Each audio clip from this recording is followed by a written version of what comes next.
ગઢડા તાલુકાના સાળંગપડા ગામે આજે કેરી નદી ઉપર ભીમડાદ અને સાળંગપડા વચ્ચેનો જે કાચો માર્ગ છે તેમાં છેલ્લા 6 મહિનાથી ખૂબ નદીમાં પાણી આવી રહ્યું ત્યારે ગામના ખેડૂતોની જમીન તે વિસ્તારની અંદર 2000 વીઘા જેવી જમીન આવેલ છે ત્યારે ખેડૂતોને માલઢોર લઈ જવો હોય કે ખેતીવાડીની અંદર પોતાના ઓજારો લઈ જવા હોય, ટ્રેક્ટર સનેડા જેવું કોઈ બી વાહન ત્યાં જઈ શકતું નથી ત્યારે અમારી બોટાદ કલેક્ટરશ્રીને વિનંતી છે કે આ નદી ઉપર નાળું અથવા બેઠો પુલ બનાવવા માટે આ દરેક ખેડૂતો આજે સાળંગપડા ગામના ભેગા થયા છે ત્યારે એમની વિનંતી કરીએ છીએ કે જો આગામી 10 દિવસની અંદર તમારા કોઈ અધિકારી આ ગામની મુલાકાત લેવા નહીં આવે તો અમે આ જ ગામ દ્વારા ખૂબ મોટો કાર્યક્રમ આપીને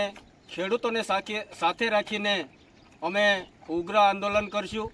એટલા માટે હું સરકારને વિનંતી કરું છું કે તમારા અધિકારીને સાળંગપડા ગામે મોકલીને આનો એક સર્વે કરાવીને કેવી રીતે વ્યવસ્થા કરવી એ માટે હું તંત્રને પણ વિનંતી કરું છું।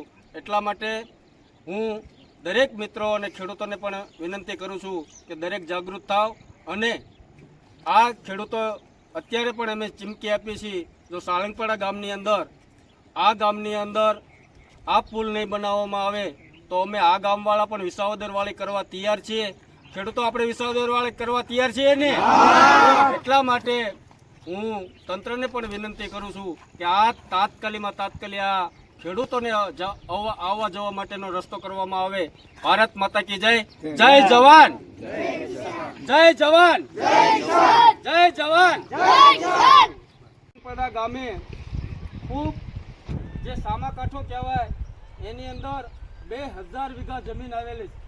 આ 2000 વીઘામાં ખેડૂત ખાતેદારો ખૂબ મુશ્કેલી અને ખૂબ હેરાન પરેશાન થાય છે। તમે જોઈ શકો છો આ બધા ભાઈ ખેડૂતોને દેખાડો, આ ખેડૂતોની વેદના જોવો। કોઈ ખેડૂતો આમાંથી આ પાણી આટલું હોય અને ખેડૂત તમારે શું પ્રશ્ન છે એ પણ જો આપણે સરકાર સુધી આ પાણીમાં રસ્તો બનાવવા માટે હું મારું ગામ હોય એટલા માટે તંત્રને પણ કહેવા માંગુ છું કે તમે તંત્રને કે થોડા દિવસની અંદર આ તમે રોડની તપાસ કરો, કેટલી વ્યવસ્થા થાય, કેવી રીતે રોડ બને એ અમે ગામ દ્વારા સહયોગ આપીને, નહીં કોઈ ભાજપ કે નહીં કોઈ કોંગ્રેસ કે નહીં કોઈ આમ આદમી પાર્ટી, હું દરેક નેતાઓને કહેવા માંગુ છું કે ખેડૂતોની વેદના સાથે આપણે બધા સાથે ઊભા રહીને આ કેવી રીતે સમસ્યાનો હલ આવે માટે આપણે કામ કરીને આગામી દિવસની અંદર જો કોઈ સરકાર આ કામ ઉપર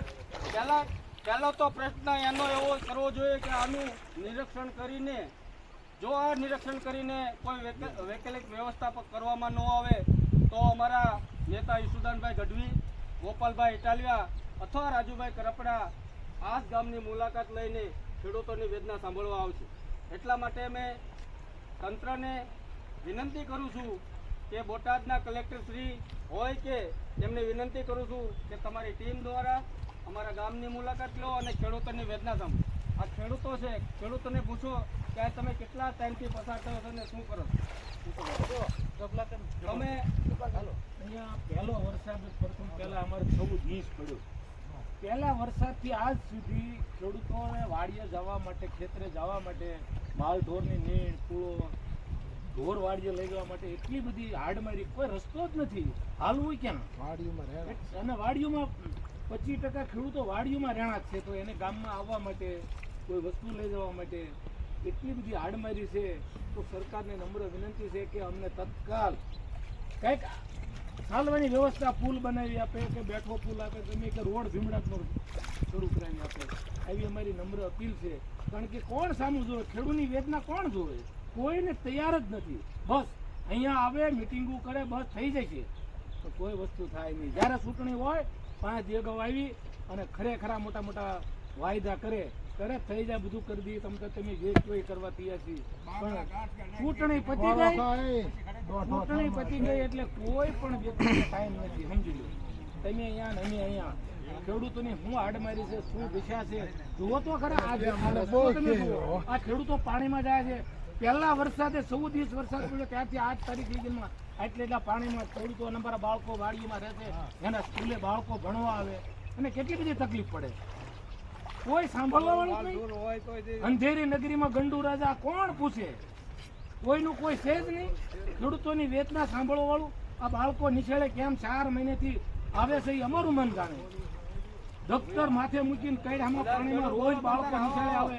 25% ખેડૂતો વાડીઓમાં રહે છે. હવે વાડીએથી ગામમાં બાળકોને ભણવા આવવા માટેની કેટલી તકલીફ પડે. આના માટે સરકારને અમારે નમ્ર વિનંતી છે કે કોઈને પણ કોઈ હલ લાવવા, તાત્કાલિક હલ લાવવા માટે.